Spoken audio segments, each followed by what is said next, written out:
If you are trying to learn about a culture, the challenge is time. And that's something that applied to the work that I've done with gay and lesbian Indonesians, and it applies just as much when you're studying something like virtual worlds.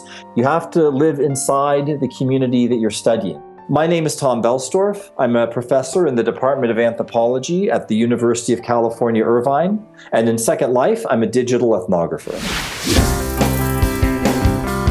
When I started, Second Life only had 2,500 members, and the maximum number of people in the world at any one time was about 200. I decided that I would fly over all of Second Life just to see what people had done. It took me 1 week to do it, about maybe 2 hours a day. Imagine trying to do that now. And you know, anthropologists don't just study New York City and Berlin and Tokyo.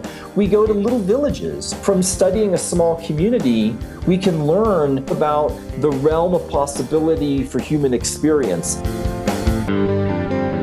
An ethnographer studies how people live and think. You do what's called participant observation, hanging out. And every week I would have what was called the digital cultures chat. Anyone who wanted to could teleport in and we would chat, and that would all be data.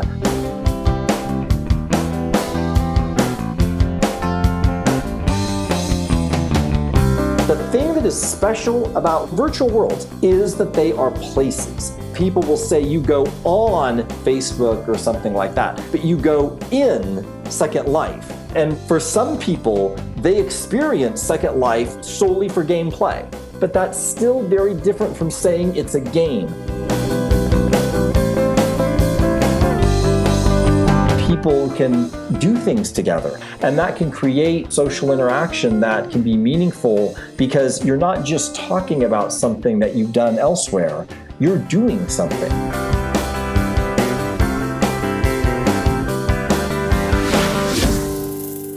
I've come to realize that people's screen names are real to them. They might have a business based on it, they might have friendships or a partner.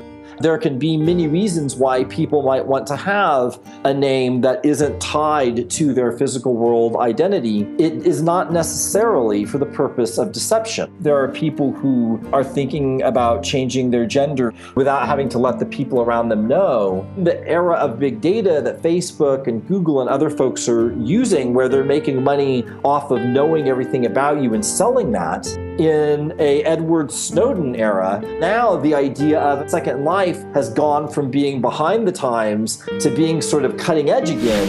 Now we're all ready to enter into the world of real life. To call the physical world real life is the #1 problem in the study of technology. A lot of stuff that happens online is real. If I learn German online, I could use that when I go to Berlin. If I gamble online and lose money, that money is gone. When people talk about Second Life versus real life, the assumption that contains is that everything physical is real. But some things in the physical world aren't real. You can read a novel, you know, in the physical world. You can act Shakespeare, you can act in a play. What is the meaning of the word real? And I wish I had the answer to it, I don't. But what I do know is that virtual worlds like Second Life give us a wonderful way to think in new, fresh ways about that question.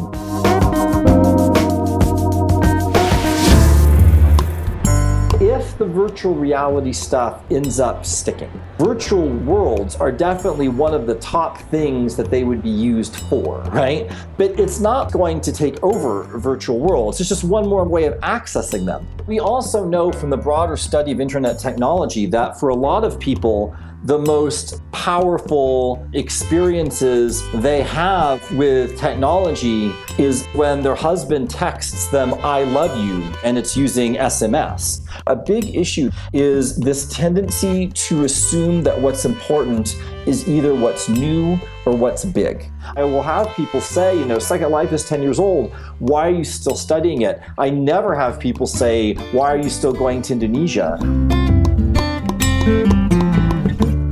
As these things keep changing and emerging, we really want to make them serve the cause of good as much as possible. And that's in our hands, not the technology's hands.